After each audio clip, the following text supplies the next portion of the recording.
El antagonista libreto original Gabriel Espinoza Robles basado en el libreto original Antagonismo en el Cosmos de Gabriel Espinoza Robles del 2000. Concepción literaria moderna, relato narrativo, epopeya novelística, primeros rasgos de narración de epopeya dramática y trágica conceptuada en épica modernista y variantes de crónica ficticia. El antagonista fuera de este mundo. Llegando el año 2000, se desencadena una gran revolución en un planeta habitado por seres humanos con una fauna y vegetación muy diversa y abundante. Existen dentro de él, las escalas sociales, sistemas políticos, doctrinas y esquemas adoptados constantemente modificados y asimilados. En cuanto a la técnica, las ciencias, el arte, la tecnología se encuentran en absoluto apogeo y en conjunto se proyecta una imagen social muy vasta en ideas difiriendo en cuanto al panorama, los fundamentos y los protagonistas de este tiempo y de este mundo. El antagonista capítulo 1. El inicio. Después del domingo conflicto bélico de escala mundial, se asentaron las nuevas bases para una sociedad posguerra. Después del caos, destrucción, miseria, muertos, heridos, y demás secuelas de guerra, las lágrimas y sangre que trae consigo como lógica consecuencia las grandes batallas. Las naciones deberán comenzar de nuevo para levantarse de sus cenizas. Solo la voluntad, trabajo y esfuerzo de los ciudadanos logrará reformar y refundar una nueva sociedad. En 1835 dos jóvenes muy destacados en las ciencias desarrollaron en conjunto un proyecto ultra secreto en la región nórdica de Europa, del cual nunca se conoció específicamente acerca de los fines, objetivos primarios que perseguía alcanzar aquel anónimo trabajo, ni los resultados que arrojó dicho proyecto. Pero sí se supo que estaba basado en un estudio demasiado adelantado para aquella época, e incluso era inconcebible un siglo y medio después que se realizara. Sí se conoció, en cambio, de forma dramática del trágico desenlace que tuvieron aquellos jóvenes sobresalientes, de viva voz de una apasionada periodista que luego fallecería de forma igual de trágica y en condiciones nunca esclarecidas, y lo que representarían en el futuro sus vidas y su trabajo. Un siglo después del episodio olvidado, dos jóvenes intentan emular el trabajo de aquellos personajes. Pero esta vez sus predecesores cuentan con una ventaja de más de un siglo de avances técnicos, tecnológicos y científicos, además de una década de planificación y la valiosa experiencia de haber conocido el no muy alegre final de sus antecesores, como un precedente para considerar seriamente. No obstante, los altos riesgos aún persistían. Por lo tanto, el éxito o el fracaso de la consecución del objetivo dependían del virtuoso talento y brillantez de los sucesores de Thayer y Anton. El trabajo sería arduo en extremo, ya que aun cuando los estudios efectuados y los trabajos realizados por Thayer y Anton poseían bases muy sólidas, representaban un aporte altamente influyente para la continuación de aquel proyecto. Ruth y Knut habían logrado previamente recuperar de forma milagrosa todos los apuntes y esquemas gráficos que Thayer y Anton habían desarrollado hasta el final. Se estaba consciente de que los conocimientos y los avances técnicos, científicos y tecnológicos sobre esos campos se encontraban apenas en una etapa de conceptos muy teóricos, demasiado basados en hipotéticas suposiciones y estudios anticuados, obsoletos y rudimentarios, careciendo así de cualquier herramienta, soporte técnico, apoyo logístico. En fin, sería una labor comparable a lo que representó en su momento la edificación y construcción de las pirámides de Gizeh. En otras palabras, una obra titánica de otra dimensión y de proporciones inauditas para la época. Tendría que elaborarse en gran forma, y hacerlo del todo bien. El más mínimo error, fallo alteraría decisivamente el éxito del proyecto más ambicioso y significativo en la historia moderna.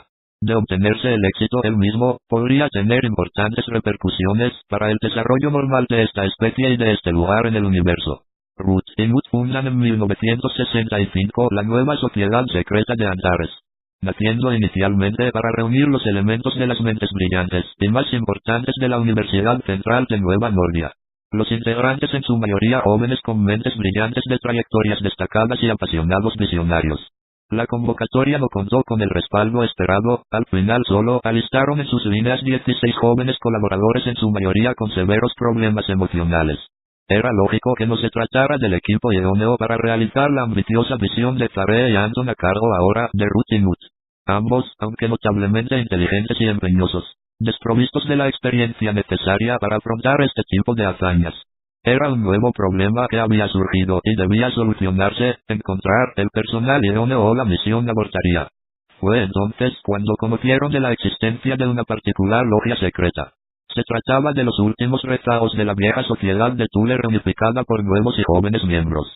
Claro, había que recordar que la secta original dio origen, lugar y autoridad al movimiento político que convulsionó al mundo, y se trataba de sus sucesores y nuevos seguidores que mantenían los mismos esquemas místicos y doctrina central que sus fundadores legaron. Todos con el único objetivo, la concepción de una sociedad elitista que busque alcanzar la grandeza de la perfección total y absoluta de carácter étnico-racista.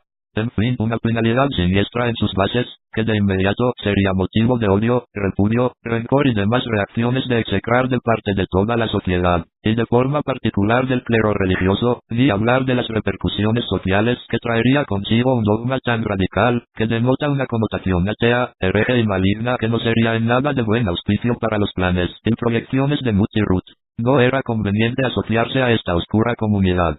Pero entonces, ¿qué debía hacerse? Abandonar el trabajo, esfuerzo y sacrificio de sus héroes. Era de suponer que al final se arrepintieran de optar por aquella determinación, pero el caso era que para aquel momento, el fin justificaba los medios. Después de todo, el objetivo era la prioridad. Era entonces de ser discreto para asociarse mejor y poder liderar esta sociedad secreta. Debieron integrarla inicialmente con mucho tacto e ir escalando en jerarquía hasta llegar a la cima, siempre teniendo presente sus verdaderos fines y utilizar a todo recurso para lograrlo sin ser detectado. Los dos líderes debían medir milimétricamente cada paso y meditarlo aún más antes de darlo. Firmaron así el documento que los podría condenar por toda la historia y no habría retorno alguno. Era literalmente vender sus almas. Al fin el deseo de terminar el gran proyecto se impuso y vincularon con TNUSS Thule. Inicialmente se vincularon con el equipo de trabajos científicos de esta organización, continuando los trabajos en los que se encontraban. Poco a poco fueron escalando, gracias a las actitudes de liderazgo y convicción de ambos, hasta finalmente conseguir el liderazgo total. La presidencia de Ruth y el nombramiento de administrador de las finanzas de Mut fue la consecución cúspide dentro de esta organización. Ahora podían maniobrar libremente. Para evadir sospechas se fingió una pugna y rivalidad asidua entre ambos desde el principio cuando se integraron, teatro que se mantendría por mucho tiempo, cosa en la que también se tuvo éxito. Pero una vez conseguido todo, a manipular al resto para lograr lo previsto. Una nueva farsa tenía que librarse. Un proyecto que de tener éxito garantizaría la gran victoria esperada por los partidarios del Thule, y todos debían formar parte y poner todos los recursos disponibles humanos y materiales, con la eterna promesa de una reivindicación absoluta, que por supuesto jamás llegaría, y así forzaron la nueva patraña. Capítulo 2. Perseguidos. Inmediatamente luego de haberse fijado la alianza con los Thule Nueva Orden, instantáneamente Ruth y Mut reiniciaron sus investigaciones. De cara a la consecución del proyecto, sabiéndose que ahora se disponía de un mayor banco de recursos y de medios. No obstante, esta oscura asociación traería enormes contrariedades. En aquellos días, un movimiento político radical y extremista se encontraba en boga. Este propiciaba una serie de actos subversivos para desequilibrar el orden constitucional del Estado. En base a ello, el gobierno y la sociedad perseguiría, para castigar de la manera más severa a los agitadores, entes desestabilizadores. Se montó una persecución a gran escala de parte de todos los sectores de la sociedad y del gobierno, con el fin de hallar y eliminar definitivamente a esta calamidad alarmante y corrosiva para la sociedad seria y organizada. Esto traería malas noticias para los Thule. Desgraciadamente se relacionó a todo movimiento, logia u organización de carácter reservado, e incluso cualquier reunión privada, era tomada como focos de planificación ultrasubversiva, a tal modo que se entró en un periodo extremo de toque de queda por toda la nación para precautelar la seguridad del Estado. Fue así que en una noche de control militar, fue encontrado y descubierto el cuartel secreto central, y las instalaciones del Thule, y se divulgó en el Senado, que aún persistían en Europa células de aquel partido que inició la guerra más crítica y devastadora que el mundo libró, y que generó y proliferó en todo el continente el caos y la infamia. Se desencadenó la mayor operación continental para la captura y luego erradicación definitiva de los denominados criminales impunes. Ruth y Mut se encontraban en la denominada lista ultravioleta, que constaba de los nombres de todos los líderes, o cabezas del Thule social, y que estaban preparando el resurgir planificado del partido nazi, con la nueva sangre que se impondría en todo el mundo, merced a su supremacía étnica racial. Era necesario destruir esta tendencia renovada, esta conspiración. La persecución se hizo más global, se hablaba en todas partes de una aniquilación inexpugnable.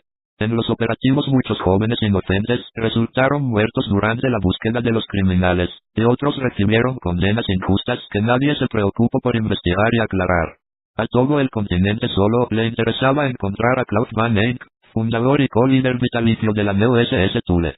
Ruth y Knut intentaron huir a Sudamérica como muchos criminales de guerra asociados al Thule. Pero las fronteras intercontinentales fueron cerradas, y nadie podía abandonar el país, ni el continente sin que antes pasase por una exhaustiva revisión e indagación. Perseguidos y atrapados, para luego ser juzgados y procesados, para posiblemente ser ejecutados, parecía ser el inevitable porvenir de Ruth y Knut, que se integraron a esta orden, solo por cumplir el anhelo de terminar el trabajo de sus héroes. Sarcásticamente parecía ser el mismo desenlace que tendrían en común con estos, una trágica terminación del sueño. Ajeno de cualquier interés en el ideal del Thule que pudiese tener alguno de ellos, estaría por demás decirlo. Eludiendo el peligro temporalmente por tiempo indefinido, encontraron refugio en un pequeño poblado al norte de Oslan, en donde aún trabajaban para terminar el proyecto que los había puesto en esta terrible situación, pero no resignaban, buscando hasta él en las instancias finales terminarlo. Había que decir que al menos en el tiempo que se formaron parte de Thule, se avanzó considerablemente en este único punto positivo de esa determinación.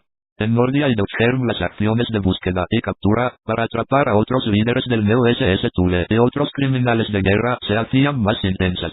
Los esfuerzos conjuntos daban frutos, y luego de notables esfuerzos se captura a Klaus Van Eyck, quien es juzgado como criminal de guerra por su participación activa y directa en el Tercer Reich, crímenes contra el mundo y de su humanidad, y de fundar y liderar un movimiento criminal subversivo, e incitar a la guerra, entre otros muchos cargos. Posteriormente caerían otros criminales, que fueron parte del Tercero Reich y lideraban o formaban importante parte activa en el NEO-SS Thule, así como algunos empresarios y demás socios y miembros afines, que patrocinaban, financiaban o cooperaban materialmente con el Thule. Capítulo 3. Las intenciones rojas. Sabiéndose internacionalmente de la existencia de restos del Thule, el otro polo del poder y del dominio del mundo, el bloque socialista encabezado por Moscovia, comenzó su propia campaña de captura, con fines distintos. Apoderarse de los científicos más brillantes del Thule y ponerlos al servicio del régimen totalitario. Ya antes en el pasado, estas iniciativas de búsqueda habían dado buenos réditos al bloque y esta era una oportunidad para no dejar pasar. Se dispusieron de recursos de las arcas para propiciar laboratorios con instalaciones adecuadas, y de gran tecnología de química biótica y mecánica cualitativa y para física cuantitativa, en esta última en reserva total. Se dispuso también del personal idóneo que trabajaran en conjunto con los brillantes científicos, ya que estos tenían importantes conocimientos. Ahora era solo cuestión de tiempo para hallar a los genios, y ponerlos de inmediato a trabajar para los socialistas. Se emprendió una búsqueda por toda Europa de Oriente para encontrar los trofeos antes que Occidente. Rumania, Checoslovaquia, Yugoslavia, Albania entre otros países del bloque rojo, se sumaron a los esfuerzos de captura, aunando objetivos. El bloque de Oriente disponía de un número mayor de efectivos en la búsqueda, en comparación a los disponibles por Europa de Occidente. Esto hacía presagiar que se viera más cercana la posibilidad de que el bloque gane para sí mismo la mayor cantidad de científicos, y tener la ventaja sobre sus oponentes. Más aún cuando se tenía la certeza que la mayoría de los miembros del Thule se habían refugiado en países de Europa Oriental. Esto significaba grandes posibilidades de encontrar a los más importantes científicos, tomándose fundamental interés por poseer a cualquier costa los servicios de Ruth y Knut, y así adjuntárselos, al tenerse conocimiento de sus invaluables talentos, y sobre todo los altamente representativos estudios. Sus enormes capacidades y amplios conocimientos. Era fundamental tenerlos en sus manos. La bipolaridad del mundo condicionó una pugna en todos los campos existentes por sobresalir, y demostrar al mundo que su sistema de gobierno era el más sólido, el más eficaz, y por ende el mejor. Para así poder convencer definitivamente a los países dudosos, y para persuadir a los neutrales que lo más coherente era sumarse a su bloque. Esta contienda de una constante búsqueda por superar al otro, ocasionó que ambos se relacionaran en todos los ámbitos sociales, y en algunos casos solo se trataba de una estéril suma de intromisiones y pérdidas de tiempo, energéticos y recursos. El bloque socialista, que no era partidario de despilfarrar los recursos, entró en un periodo de austeridad controlada, pero ideó un plan para hacerse de grandes e importantes recursos, de gran relevancia para la ejecución del plan operativo Látigo de Hierro, que consistía en una operación cooperativa conjunta, de los 5 grandes del bloque socialista de Europa para milanar y fraguar una campaña armada en tierra islam, y apropiarse de importantes pozos petroleros arábigos. pero se prescindía de una justificación clara para emprender la campaña militar, sin que intervengan la Unión de Estados de Norteamérica, que tenía amplios conocimientos de las ambiciones de los eslavos en esos territorios, y se tenía muy claro que no iba a ser un mero espectador estallando el conflicto, sabiendo de los intereses de sus más asiduos oponentes en aquellos tiempos. El petróleo jugaba un papel altamente preponderante en la búsqueda del fin común entre ambos bandos, y que podría desequilibrar la balanza a favor de uno u otro de los dos titanes del mundo contemporáneo. Capítulo 4. La bipolaridad del mundo. Después de la Segunda Guerra Mundial, dos naciones se confirmaron y consolidaron como las superpotencias, y se fueron afianzando plenamente a lo largo, ancho y alto del planeta en todos los planos sociales posibles y existentes, marcando amplias distancias con respecto al resto de las naciones del mundo. Emprenderían así ellas grandes y asombrosos proyectos, como también campañas armadas, que paralizaron al mundo de entonces. A pesar de sus constantes y notables progresos, las ambiciones de los dos colosos no cesaban en lo más mínimo. Su pugna por derrocar el poder del otro sin enfrentarlo directamente, era persistente. Ambos conocían de sus grandes poderíos bélicos, y sabían lo que les acontecería a ambos de confrontarse directamente, y el panorama para el mundo en general. De llegar a darse esta confrontación, se destruirían mutuamente, y muy posiblemente acabarían con la vida de este planeta, y por ello no se podían enfrentar de forma directa. La estrategia sería un factor predominante. Ir diezmando sistemáticamente al otro, y de esta manera crear una atmósfera adversa para este, y a su vez favorable para sí mismo. Sus supremacías eran incuestionables. Cada uno en su forma de gobierno era el más sobresaliente. Estos dos poderes tan equilibrados en sus fortalezas, diferían totalmente en sus esquemas políticos, económicos, sociales, religiosos, culturales y dogmáticos, que sin duda irían a generar que haya más de una simple discrepancia entre ambos, diferencias que se irían haciendo más notorias y altamente complejas. En esta contienda silenciosa de armas y economía, el resto del mundo era un simple espectador. Resultaría esto al no existir contendor a la altura de las dos fuerzas dominantes entre las otras naciones, ni militar, científico, tecnológico, deportivo, ni político. Simplemente no existía una nación que pudiera dar alcance a los dos gigantes. Iniciaría entonces una de sus pugnas más notables, la campaña por ganar adeptos en el resto del mundo, a su régimen, para a su vez contar con aliados a su bando, y de esta manera tener un mayor poder, ante la suma de coidearios. Estaba claro que el que contara con el menor respaldo se encontraría en desventaja, no solo numérica, sino también anímica al sentir menor popularidad para su doctrina. Así que se debía hacer el mayor esfuerzo posible para demostrar que su estructura era mejor, y captar el interés y respaldo mayoritario. Nacería de aquí muchas propuestas exhibicionistas.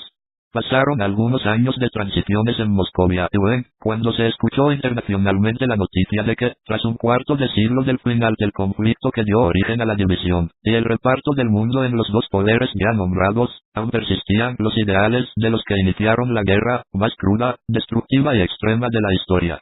Ambas naciones mostraron posiciones distintas. Mientras que la Unión de Estados de Norteamérica le preocupaba la existencia de células pro-nazi, iniciaran un resurgimiento de esta tendencia política posguerra, amenazando la seguridad del orden establecido con la relativa paz de Europa, luego de la segunda gran contienda de escala mundial.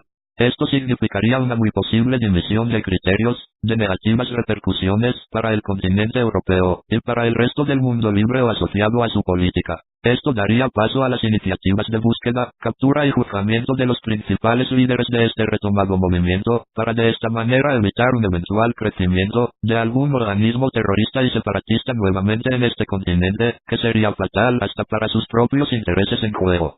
Por otro lado, en cambio, los comuns socialistas, les interesaba hallar a las mentes más brillantes y destacadas de esta organización, para ponerlos a trabajar para su gobierno, y sacarle una importante ventaja a sus rivales políticos.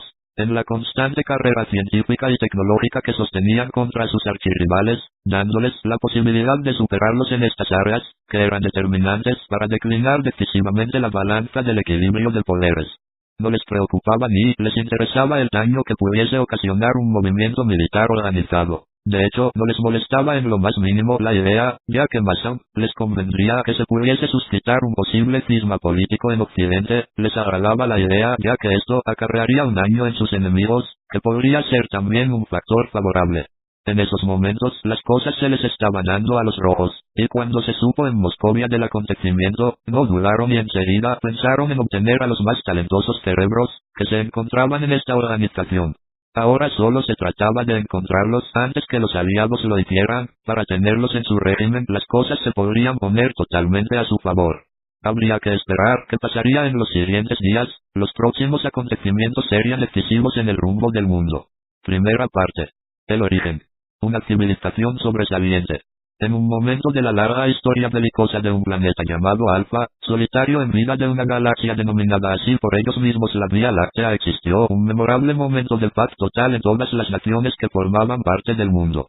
Cada una de las naciones se reagrupaba para resolver sus problemas internos en los diferentes ámbitos sociales y económicos que en aquellos días sobraban por todas partes. Existió entonces una hermosa nación que deslumbraba al resto del mundo.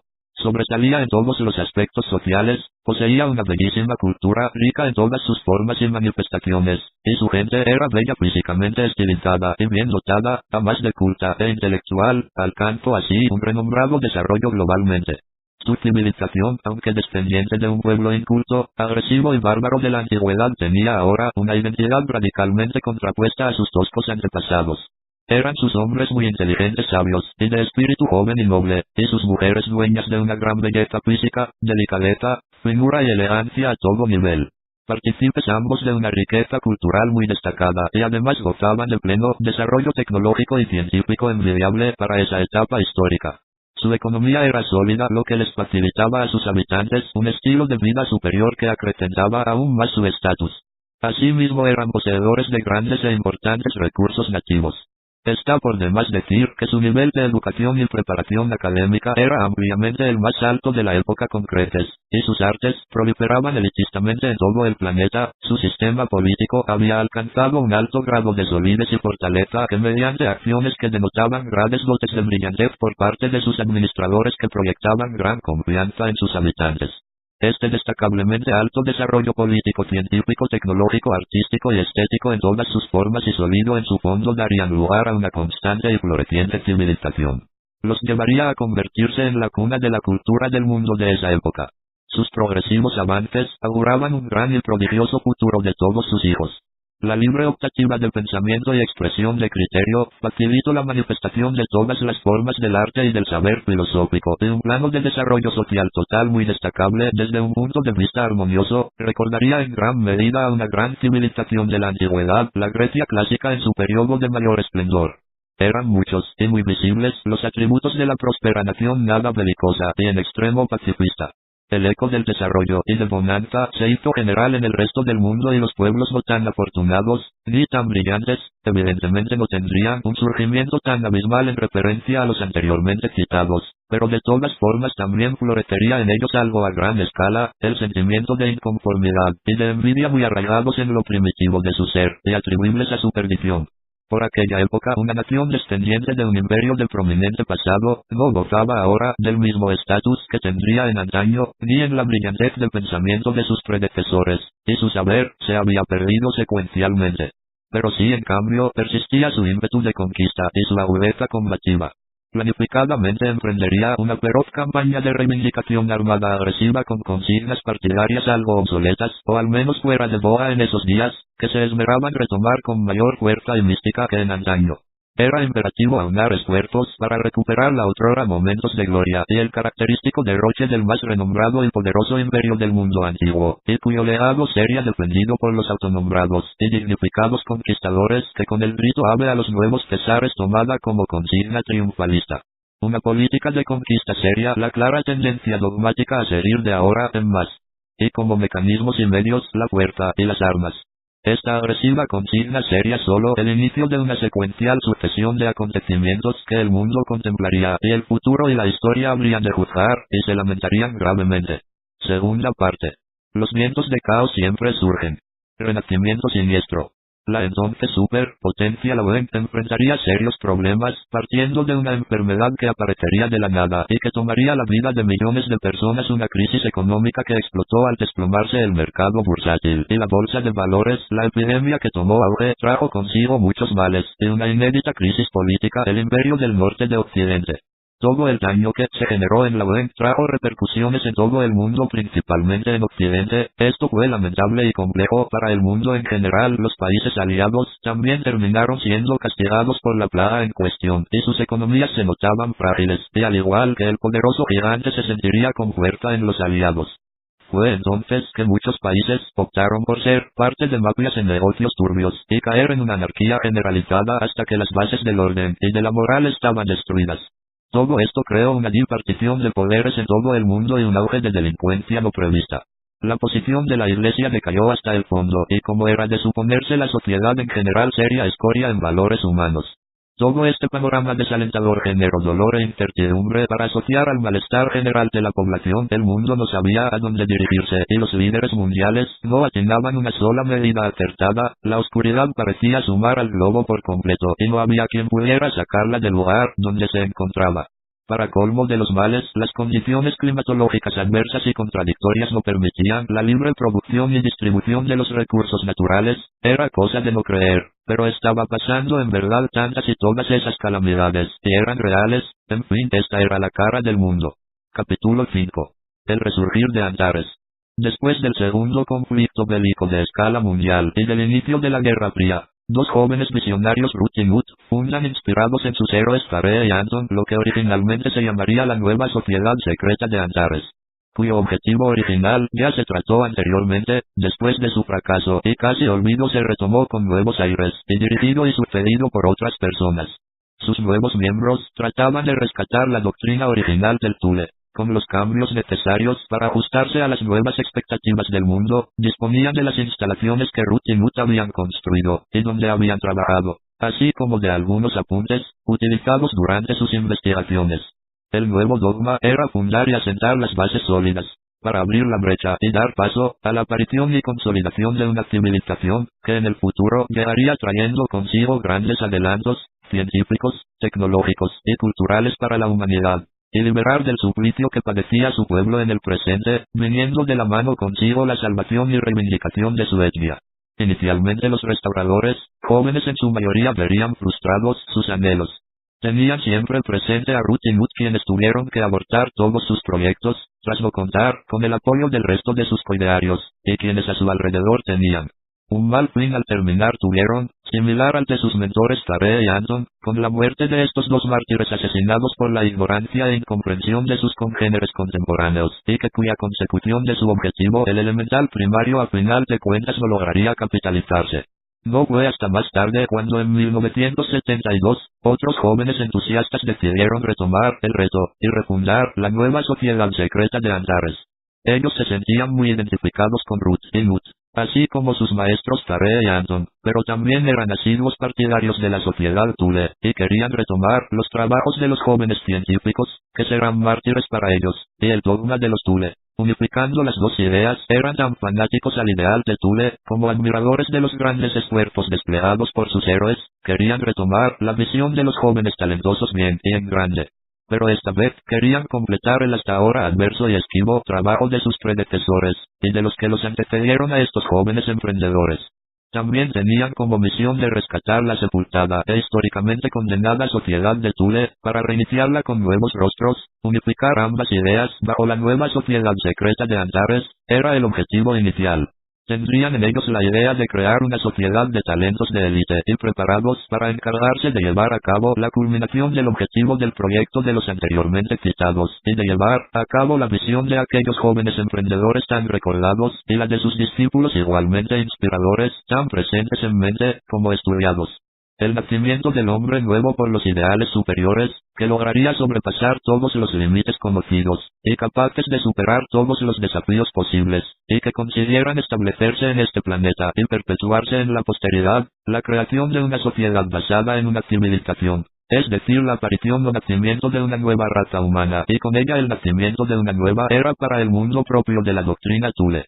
Serían los nuevos miembros quienes llevarían la antorcha del saber que contenía la llama del conocimiento más puro y más divino. Ambición frustrada de Tare y Anton, y luego paso a Ruth y Knut.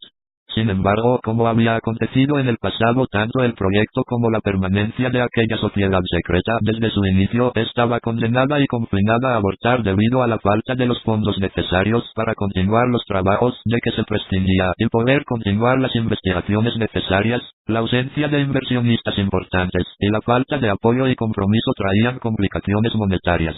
Además de las finanzas, los nuevos miembros debían afrontar otras grandes contrariedades, ya que aún se perseguía mundialmente a los antiguos socios del Thule original por parte de todos los sectores sociales, tanto autoridades y miembros militares, políticos, religiosos, y por supuesto la lógica condena de la gente común.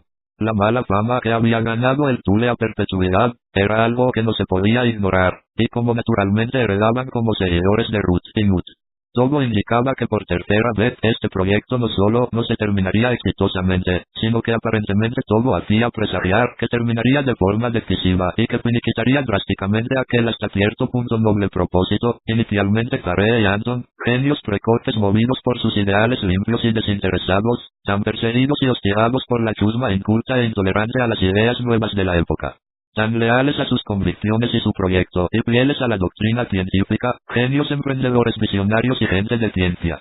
Ruth y Nut inicialmente jóvenes virtuosos con mucho corazón comprometidos a seguir la escuela de sus dos maestros y mártires, pero que luego de a poco se hicieron parte de una logia y una sociedad oscura, que percibía un dogma siniestro, aunque ellos nunca estuvieron a favor de estas macabras ideas. Por azares de la vida sus nombres quedarían marcados para el mal, tachados y renegados entre la comunidad científica. Al inmiscuirse en el mal sus nobles ideales quedarían empañados.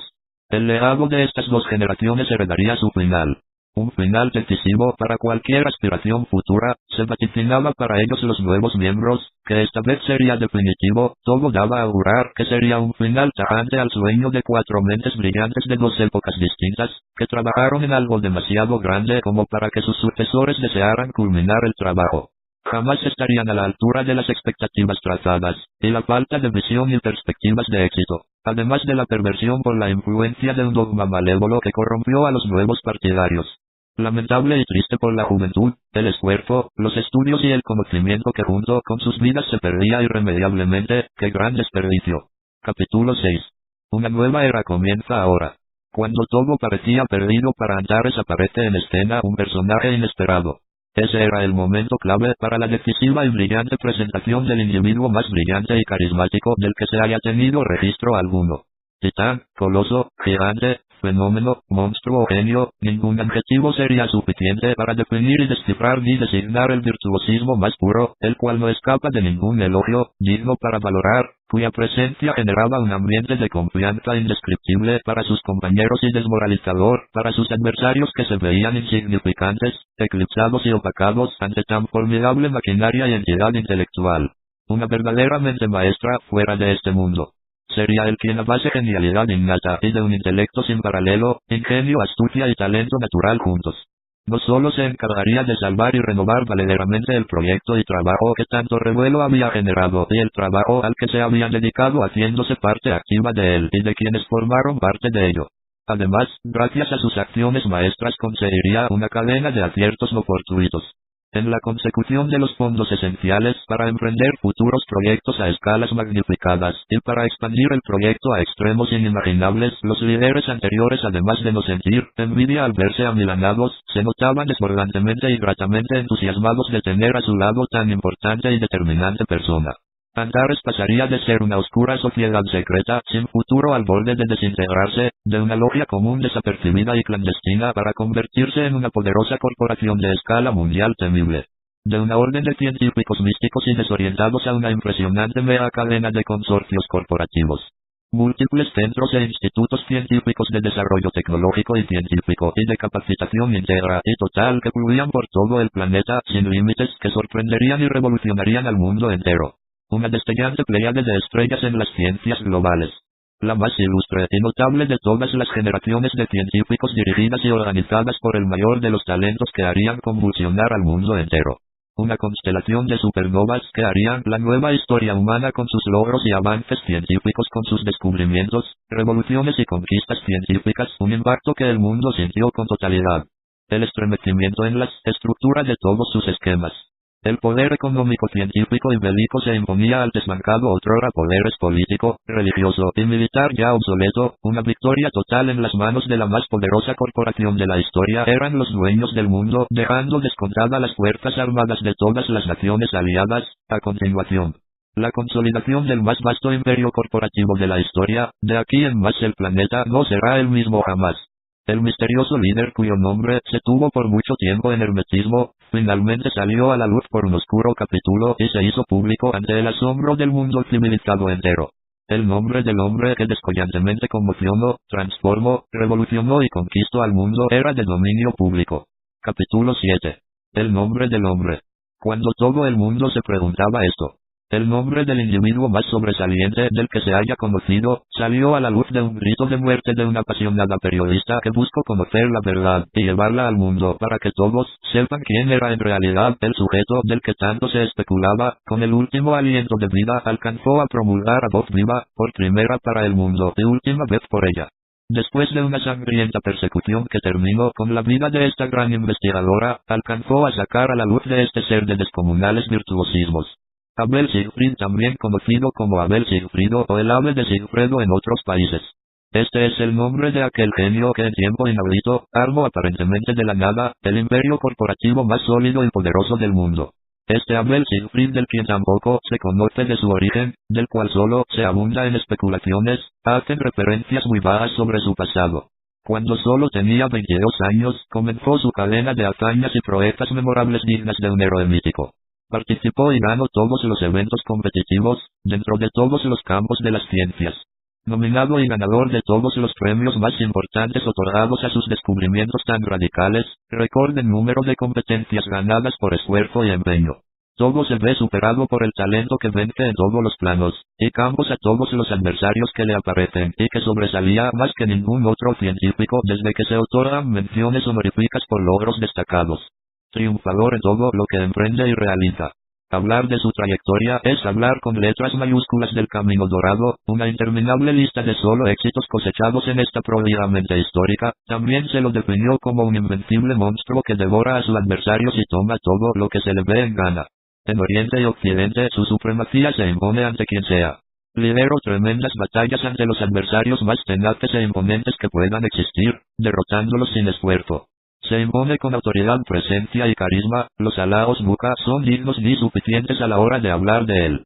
Capítulo 8. Abel Siegfried. Todo comienza.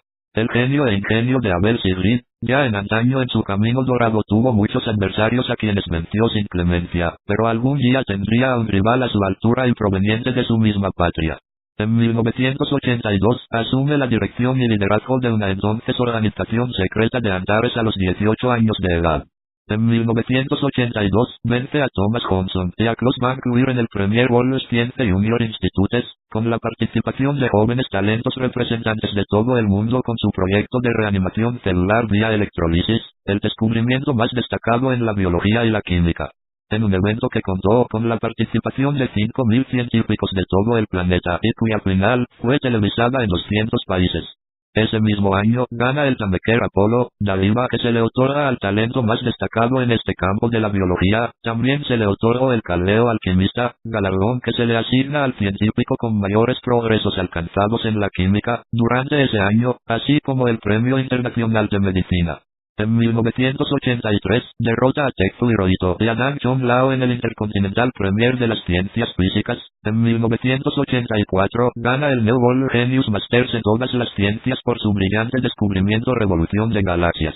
Reconocido como el mayor descubrimiento en la historia de la astronomía, venciendo con este en todas las ramas de las ciencias a los mejores científicos de los 5 continentes.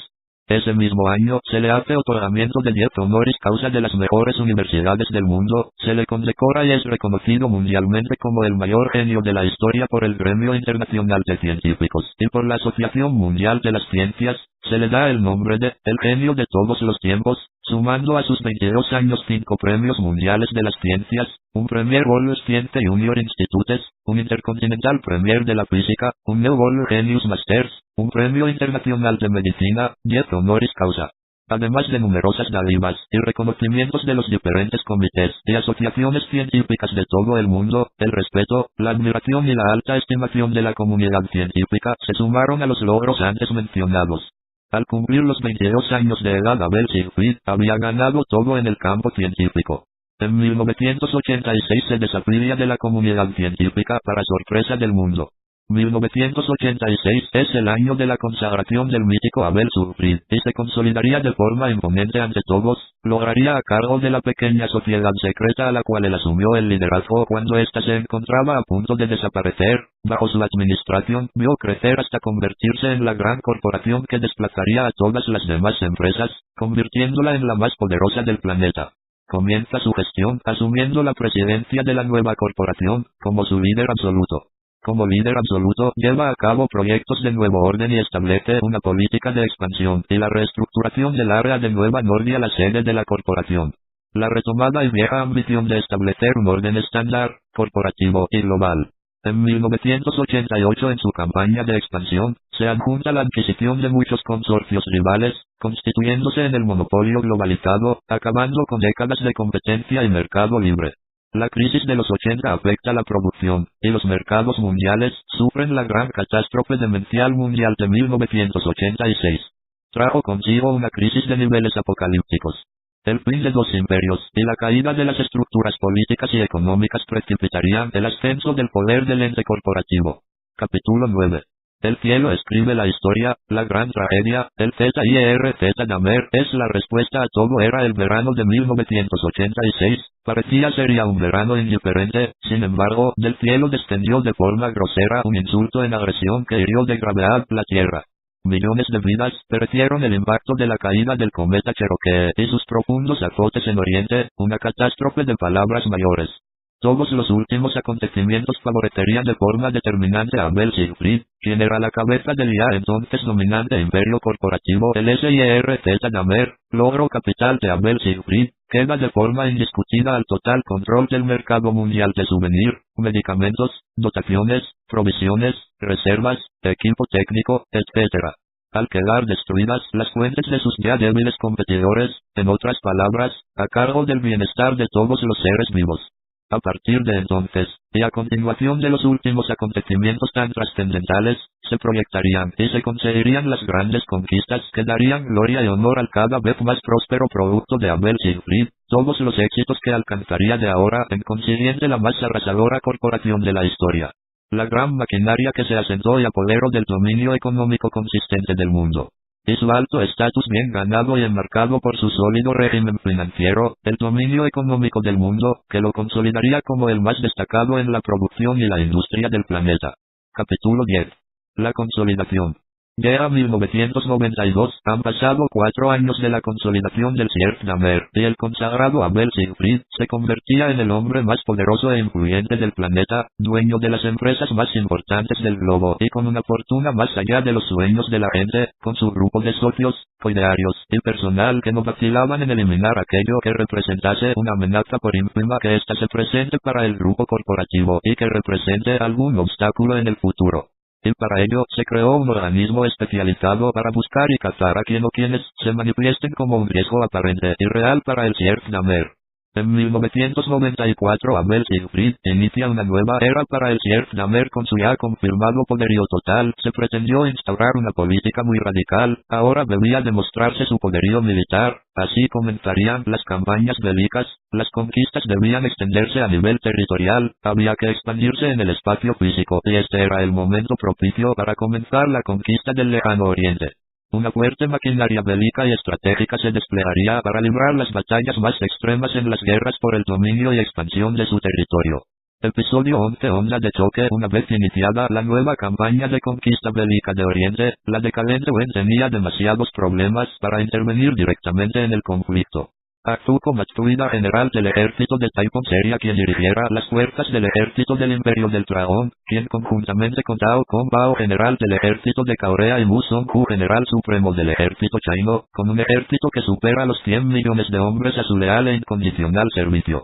En una alianza circunstancial de las tres potencias asiáticas, armados con las más altas tecnologías bélicas y las estrategias de guerra más desarrolladas a disposición de los repartos, transportes de combates, artillería pesada, vehículos con sensores incorporados, misiles nucleares intercontinentales, una impresionante flota naval de submarinos nucleares, portaaviones y buques acorazados, y una fuerza aérea con aviones de última generación, poderío de infantería incalculable e intimidador, con la mística de Oriente y la firme consigna para aniquilar implacablemente a su adversario y pelear hasta la muerte. Aguerridos, valientes y orgullosos de su historia fructífera milenaria, marcharían guiados por sus dioses, seguirían su destino hacia la gloria de los designios supremos en la gran batalla del dragón, representando a sus divinidades místicas contra el demonio de Occidente, la serpiente del caos, según ellos. Habría de darse lugar a la guerra más grande que el mundo haya sufrido. Un choque que se haría sentir en el planeta entero.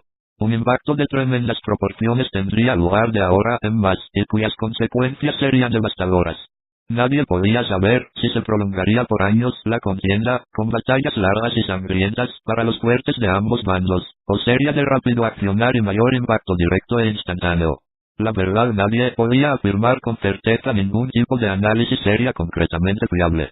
Sin dudas que un factor que sería determinante era las tremendas pugnas que Thiers-Dahmer mantuvo por el poder y dominio absoluto del mercado mundial, y las grandes diferencias irreconciliables con las potencias occidentales lo dejaban solo en esta pelea. Esto hacía más complejas las ambiciones de dominio del ZD.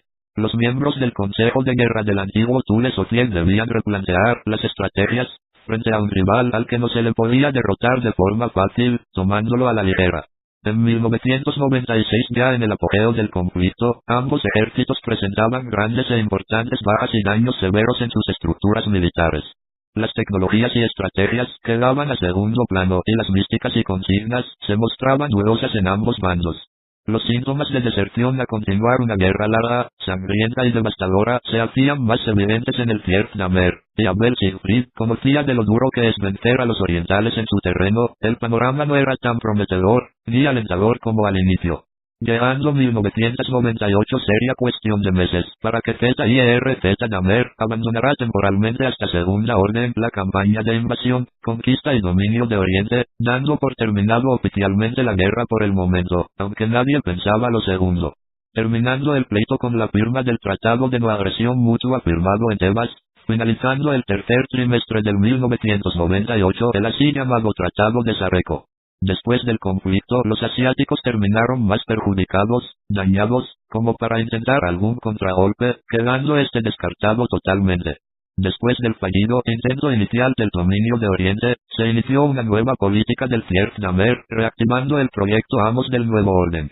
Abel Siegfried, de 38 años, al fin tomaría un receso para iniciar con nuevos bríos, y retomar las intenciones de conquista en Oriente, ya después, y dirigir el ataque final a los orientales. Tomaría un tiempo de relax, dejando encargado a sus consejeros la búsqueda de nuevos baluartes, que ya en su momento le darían grandes satisfacciones a la corporación, a ganar guerras y lograr importantes descubrimientos para tomar la posta de su líder y terminar su trabajo, para comenzar una nueva época de conquistas para la gloria Thule.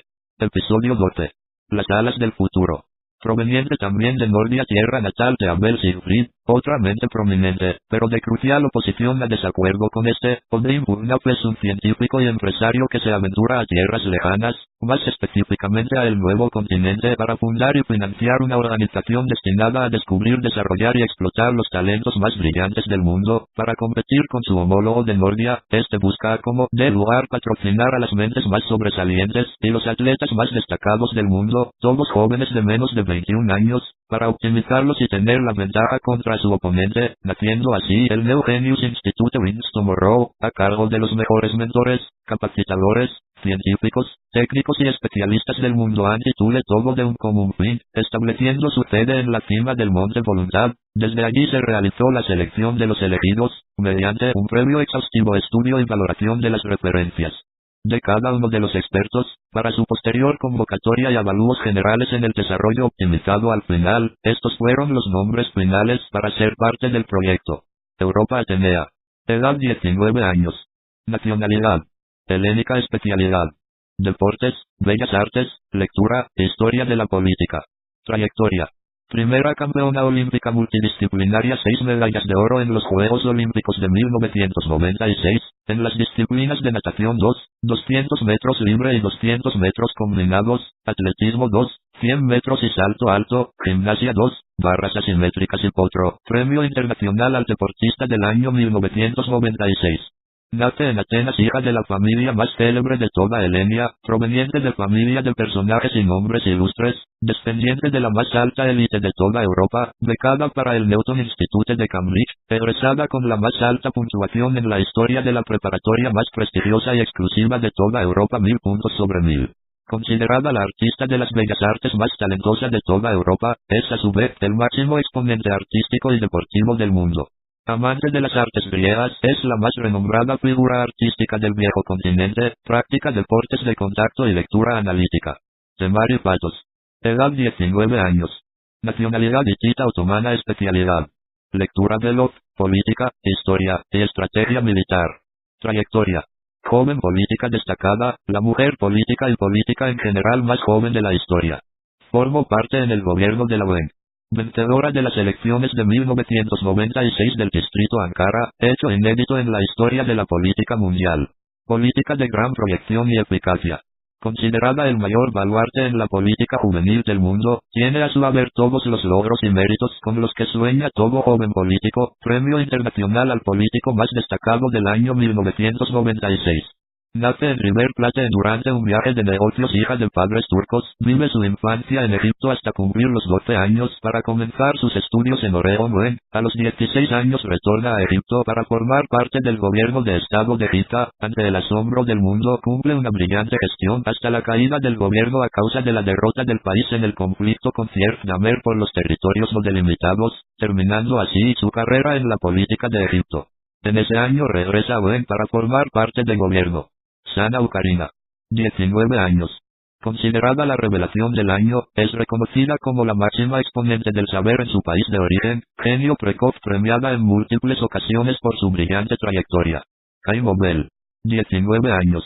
Joven baluarte de inteligencia y astucia, clara tendencia al individualismo, posee grandes conocimientos sobre las fuerzas, es inestable emocionalmente pudiendo ser agresivo. Adam Ledmo. 19 años. Carismático baluarte, tiene impacto en quienes lo conocen, es ejemplo de chispa e improvisación, talentoso y confiable, es preciso y muy capacitado a vencer. Saul Omi. 18 años. Impulsivo, apasionado y agresivo, posee importantes referencias históricas, se cree que podría convertirse algún día en el máximo exponente en la política. Diana Norton. 18 años. Compañera del Instituto de Europa Atenea, obtuvo la segunda más alta puntuación después de estos, 990 puntos. Seth Godel. 18 años. Compañero del Instituto de Europa Atenea y Diana Norton, obtuvo la tercera puntuación más destacada, 988 puntos. Erika Robin. 19 años. Primera en promedio académico del Leonard da Vinci de Napolitani, la mejor ubicación en la historia de esta secundaria. Ariel R. 19 años. Premiado con su ingreso al proyecto Merceda, la gran disciplina, constancia y esfuerzo del que hace gala, terminó siendo el egresado con la más alta puntuación de todos los estudiantes de su país, es un baluarte de gran talento, coraje y tenacidad representativo de su nación. Ellos, sumados a otros 22 talentosos y virtuosos jóvenes, atletas y mentes sobresalientes de todo el mundo, fueron los baluartes destacados para iniciar el programa de canalización y optimización de todos sus recursos físico-mentales, para la consolidación de una nueva generación de superhumanos que puedan preservar los ideales liberales, en oposición a la política ZD de establecer la creación de una nueva raza humana, seres humanos creados a partir de la selección de los más importantes genios superdotados prodigios, atletas de élite de todo el mundo, para posteriormente ser mejorados, y posteriormente clonados. Para ello partiendo de una gran y selectiva búsqueda, para luego ser trasladados al centro de perfeccionamiento en bioingeniería, para llevarlos a un cuartel de capacitamiento de fuerza, resistencia, velocidad, agilidad, concentración mental, habilidad mental, etc. A niveles jamás imaginados por científico alguno de forma posible y viable de esta generación, en medios contemporáneos con las más avanzadas técnicas de respaldo y equipamiento científico y demás, no podía ser de otra manera.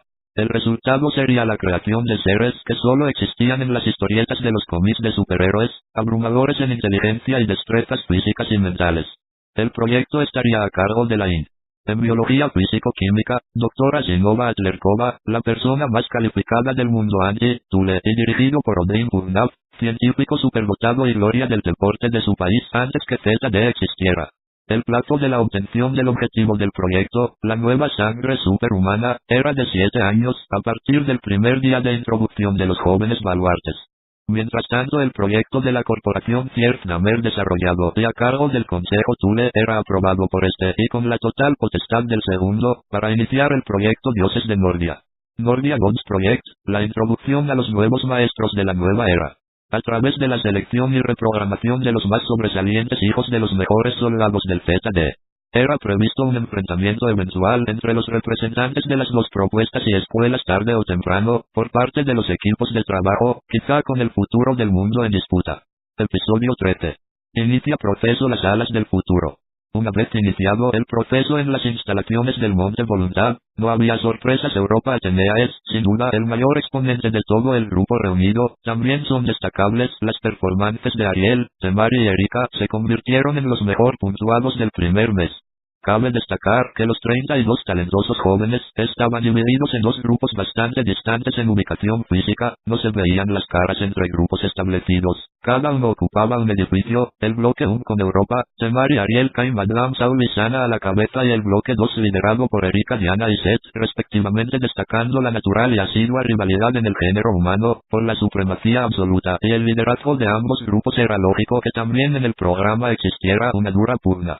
En el bloque 1 Europa tenía como su mayor contrincante a Temari por el liderazgo del puntaje global Sana, cuya inclusión en el proceso se puso en duda de su anexión en él por su agresiva actitud y poco tolerancia a sus propios errores. Protagonizaría episodios muy polémicos con las anteriormente nombradas, creándose un triángulo hostil y peligroso para el proyecto, mientras que Adam y Cain, rivales de toda la vida, continuaban con sus pugnas de siempre.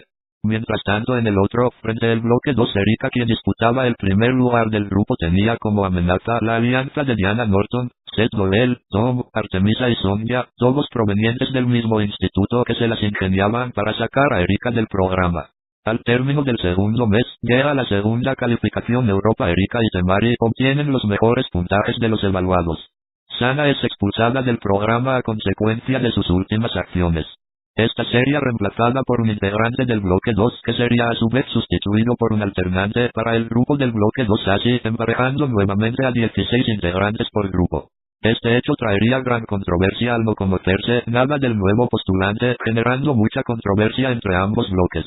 En el tercer mes, Europa, Temari y Erika en ese orden obtienen las mejores puntuaciones, con lo cual se prevé una premiación a los más destacados del programa ceremonia, al que asistieron todos los participantes de los dos bloques, sus tutores y demás especialistas, y el resto del equipo de desarrollo. Europa, a quien le precedía la mayor calificación, se aprestaba a recibir la mención de estímulo de parte del presidente del proyecto. La polémica estalló cuando se ignoró las puntuaciones de Europa, dejando de lado todo su esfuerzo, y para sorpresa de todos, se le dio el premio del más destacado y prometedor a alguien que jamás participó en la lista de participantes y puntuaciones, ni presentó prueba alguna de evaluación, y que para rematar ni siquiera tuvo un mes en el proyecto. Se trataba de aquel alterno que entró por la puerta de atrás para suplir el puesto o cupo de Sana, quien resultase premiado convirtiéndose desde ese entonces en el enemigo, o más bien el rival a vencer por los demás competidores en la pugna, por ganar el estelar. Desazón, confusión e indignación se hicieron presentes en la ceremonia, que se pasó de inesperada en el desenlace. Un mes después de la confusa ceremonia, y ya con la participación del ganador del premio, Europa se impone, obteniendo la primera ubicación en el ranking global del Consejo. La tragedia se apoderaría del protagonismo del quinto mes del proceso. Un terrible acontecimiento alteraría gravemente el desarrollo y futuro del proyecto. Una horrible desgracia azotaría al bloque 2 cuando en un incidente nunca resuelto 12 de los 16 integrantes fallecieron. Cuando estos se encontraban efectuando un trabajo de campo en una exploración en un sitio misterioso y siniestro, destacando la supervivencia de Eric, Diana y Seth, y del ganador del premio del Consejo, que para sospecha de todos, no viajó al lugar del trágico hecho, argumentando que debía resolver algo importante. Después de esta desgracia tan lamentable, todo el proceso se vio obligado a sufrir cambios. Se unificaría al bloque 1, con los 4 competidores restantes del bloque 2. Así transcurriría el sexto mes de competencias, que terminaba como siempre en el proceso con Europa en primer lugar, seguido por Erika y Temari, como fue la temática y la tendencia general del proceso de Evaluó. Y se preparaba algo grande, el primer torneo mundial de maestros en las ciencias y el deporte globales. Con ello era el momento de probar a los baluartes de Oldham, medirse contra los mejores exponentes del mundo para corroborar el nivel de sus adiestrados. Pero antes debían someterse a una prueba previa, un torneo organizado para competir con los mejores representantes de 4 de los mejores centros e institutos de perfeccionamiento global del circuito mundial. Era la prueba de lanzamiento, y la expectativa por determinar cuánto se había progresado. Europa, Temari y Erika serían los competidores que representarían a Wings Tomorrow, con la participación de otros 12 representantes provenientes de otros 4 centros de perfeccionamiento. Al final de la competición, Europa se adjudicaría el primer lugar en el torneo, derrotando a su compañera de institución Erika en semifinales, y a Temari en una final muy reñida y disputada con fuerza. Esto significó un éxito total para Oldham Burnap y los suyos. Episodio 14. El torneo intercontinental de maestros. Como la campeona del torneo internacional de Genios Junior, Europa se consolidó como la más sobresaliente de todo Wings Tomorrow, y como la favorita a adjudicarse este torneo, ya de renombre mundial, al ser el primero con la nueva denominación y sistema de competencia innovador. Llegando la competencia más importante del mundo occidental ante Thule.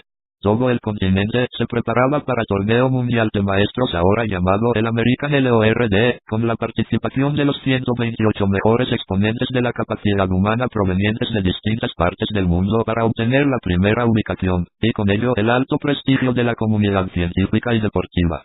Europa, la más opcionada para ganar el torneo, no tomaría parte de él, al formar parte activa en la organización del evento del cual estaba a cargo. La sorpresa mayor del evento sería la inesperada participación del sustituto de Sana como campeón vigente, cuando este llevaba el nombre de Torneo Mundial de Maestros, o Campeonato Mundial de Potencias Físicas Intelectuales Globales. Para el asombro de todos los organizadores, aquel alterno que apareció de la nada en la premiación interina del Instituto de Oldham era el campeón actual o vigente, y lo hacía desde hace 4 años, cuando lo ganó con otras modalidades y designaciones.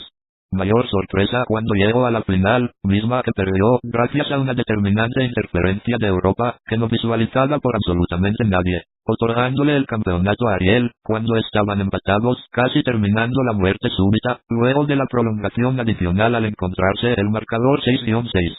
Después de la controversial competencia en polémica final, muchos tuvieron serias dudas sobre su desenlace. Europa fue la encargada de premiar al campeón.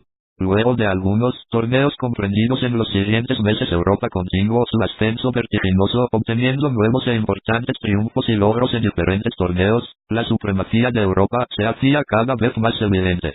Pero mientras tanto, en el Vietnamer se cocinaba algo grande, el desafío televisado del campeón de Thule Championship Cloud, quien retó al entonces campeón mundial de potencias físicas intelectuales globales Olcep Aleirba, a quien todos recordaban fue derrotado extrañamente por Ariel en la final del torneo intercontinental de maestros. Este aceptó el reto.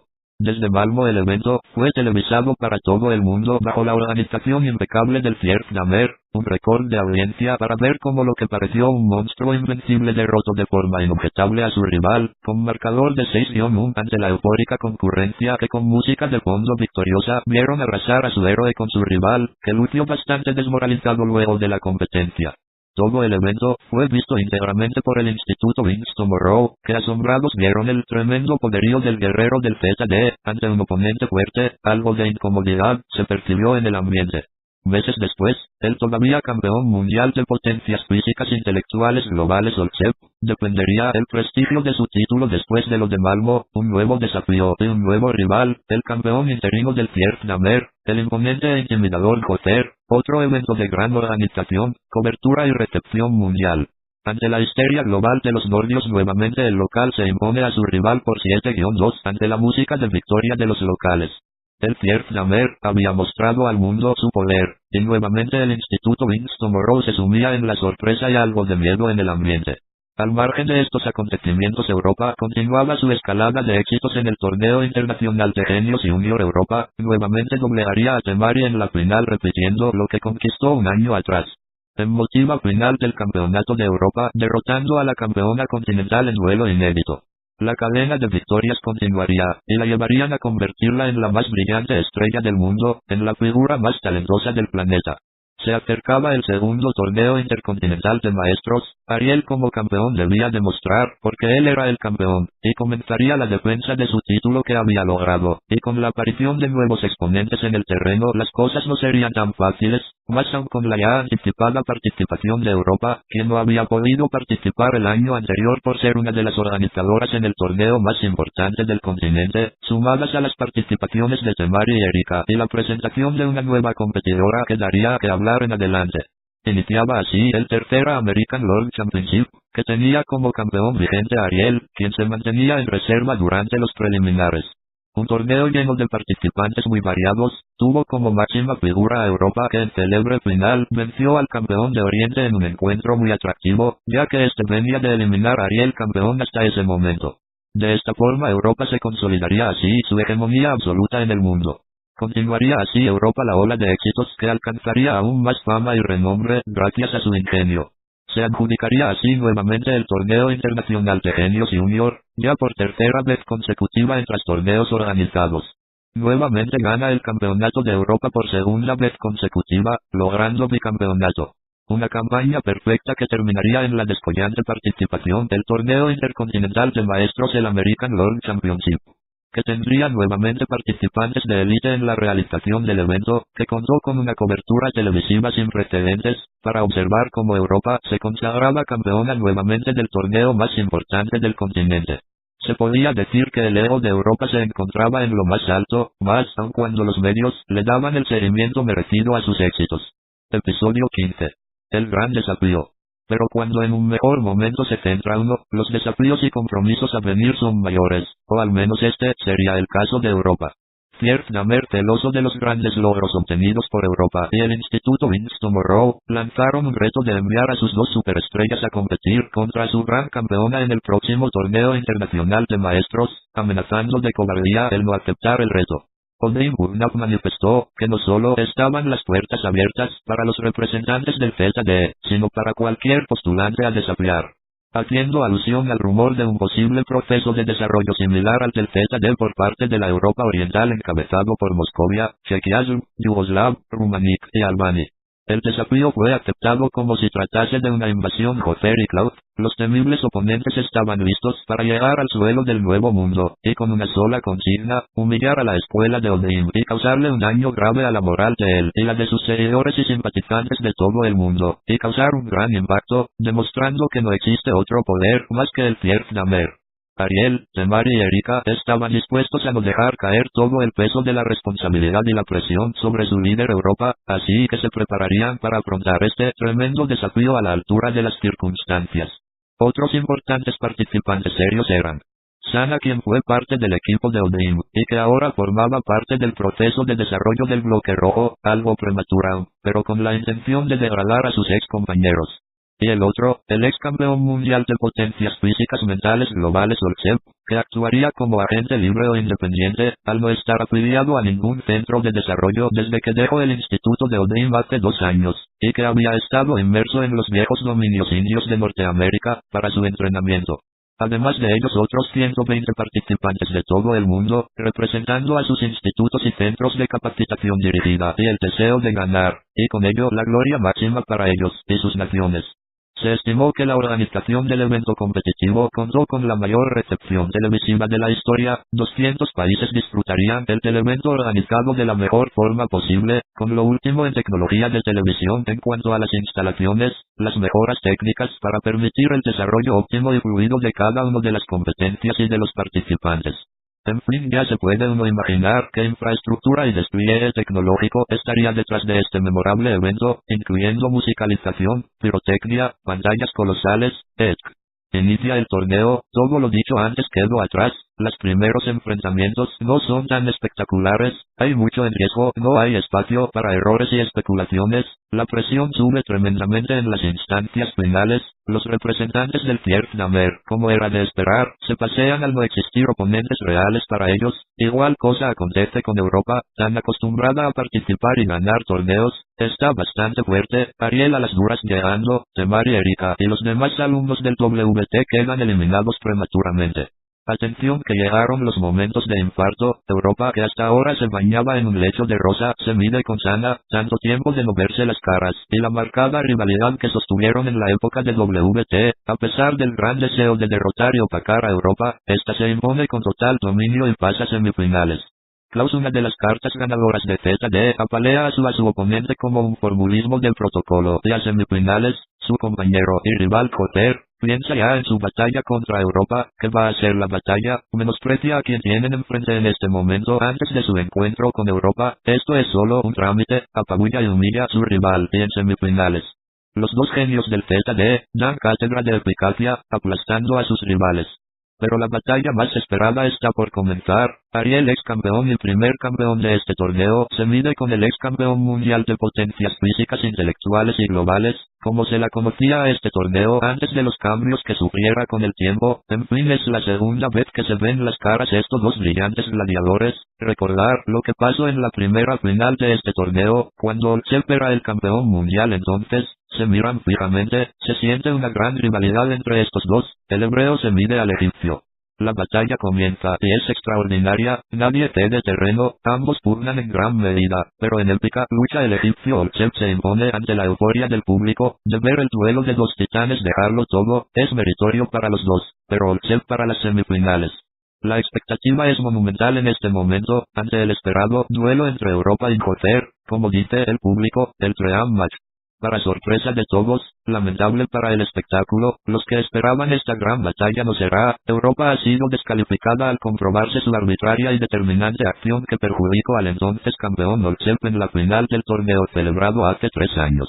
La gente abuchea mientras se demuestra el video de cómo actuó con intención de perjudicar a uno de los finalistas. De esta manera Kotler pasa directamente a la gran final. La satisfacción de Abel Siegfried, quien acaba de llegar de su jet privado, para ver cómo Odeim y su institución son la comidilla de la prensa sensacionalista, ante la vergüenza del fraude provocado por Europa y la humillante descalificación de esta en el torneo. Odeim Burnap pasa la vergüenza de su vida con esta organización tan mala, y el fracaso es más claro que nunca. El próximo duelo está a punto de iniciar, entre el otro de los representantes del ZD, que se espera acabe fácilmente con su rival, al cual ya vapuleó anteriormente en la primera competencia de este tipo producida por su corporación. Se prevé una final entre Kotler y Cloud, los dos representantes del Fierznamer Corp. Antes de iniciar la contienda, se escucha en todo el coliseo el himno del Fierznamer. Olchev se acerca a su rival y le garantiza que no será tan fácil como hace 3 años. Y comienza el duelo, la batalla es feroz y reñida para sorpresa de todos, el egipcio domina, los nordios no dan crédito a lo que ven, Olchev somete hasta doblegar a su adversario y finalmente se impone con firmeza. Kaut entra en estado de shock al no poder discernir lo sucedido, el egipcio dice que solo le falta derribar al campeón, haciendo alusión a Kotler. Todo el equipo del ZD se retira mientras Olchev celebra su gran victoria. Llega a la gran final, y a pesar de lo que ha sucedido con Klaus, en el ZD hay gran confianza en lo que puede hacer su campeón, a sabiendas que lo sucedido a Klaus fue por el exceso de confianza, y que Kotler es más frío y calculador que Klaus, quien sabrá restaurar el prestigio perdido en el duelo pasado. Saltan los dos finalistas al escenario de la contienda final. Nuevamente se ordena poner el himno del Fierznamer.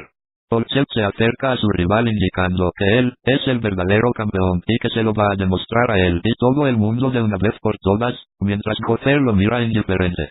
Comienza la final, Europa está viendo la batalla desde su habitación, Olchev domina, pero Kotler es muy astuto y rápidamente invierte la situación, Olchev empareja nuevamente el match, la batalla es exigente y aquí el egipcio saca toda la casta y somete a su rival, aún así este le da batalla, pero Olchev está determinado a ganarla el match, la competencia llega al límite y se lleva con todo a su rival, el nordio da resistencia, pero Olchev hace prevalecer su mayor deseo de ganar, y termina vapuleando a su rival. Y Olchev es el nuevo campeón mundial unificado. En una épica batalla de antología. Nadie puede creer lo sucedido, el Fierznamer pasa ahora a ser la nueva comidilla de los medios. Se prepara la ceremonia de premiación al campeón, y Kotler sale atormentado por la derrota, al igual que Klaus y Europa los bufones del torneo, y un reconocimiento a un guerrero que se sobrepuso de sus momentos duros, a un veterano de 1000 batallas que casi en su ocaso logra revertir las cosas, y que ahora es honrado como el campeón que siempre fue y será. Para sorpresa del mundo entero, el mítico Abel Siegfried se acerca en persona para felicitar y estrecharle la mano al nuevo campeón mundial, ante la marcha triunfal que se escucha por todo el Coliseo, y la pirotecnia que se funde con las remembranzas triunfales. Saluda a un campeón que lo ganó por derecho. Este es un momento histórico. Episodio 16. Comienza una nueva etapa a pasado medio año de la final del American Lord, y todos continúan sus destinos en el Winston Moreau Institute, y Europa continúa aún golpeada anímicamente después de cómo fue descalificada del torneo y busca venganza contra quien a sus ojos es culpable de su eliminación, y a quien cuando vio por primera vez también ocasionó decepción, al arrebatarle el premio allá en los primeros meses del proyecto. Era hora de una reivindicación. El proceso continuaba, pero había una sorpresa, una nueva integración para el instituto, una chica llamada Odessa, quien venía con el principal objetivo de conocer al campeón mundial, el ya legendario Olchev, y así poder medir qué tan bueno era en realidad. Esto le fue inicialmente indiferente a Europa. En las noticias, una tragedia sacudió al instituto y al mundo en general. Se trataba de un accidente que había tenido la aeronave en la que viajaba el egipcio Olchev durante su gira mundial, y había perdido la vida. El silencio desolador se podía sentir. Europa buscaba una revancha ante su rival, pero ya no sería más. Esto le causó una gran frustración, ya no mostraría el mismo entusiasmo que en el pasado. Esto contrastó con la actitud de la nueva integrante que comenzó su escalada de victorias. Muy pronto se haría de los títulos de los torneos que tradicionalmente ganaba Europa.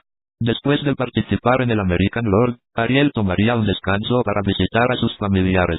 El pobre nivel mostrado por los participantes del instituto en el torneo Temari, Erika, Saul, Seth, Adam, Kaim, etc. había demostrado lo lejos que estaban en relación a los representantes del Fierf Namer, que con poco esfuerzo pusieron en ridículo al resto de los participantes. Esto afectó la moral del equipo. Sin embargo, sería Odessa quien cargaría con el peso y la responsabilidad del instituto, y lo hizo de gran forma, aunque parezca mentira, tan bien como lo haría la propia Europa de encontrarse al 100% de sus capacidades.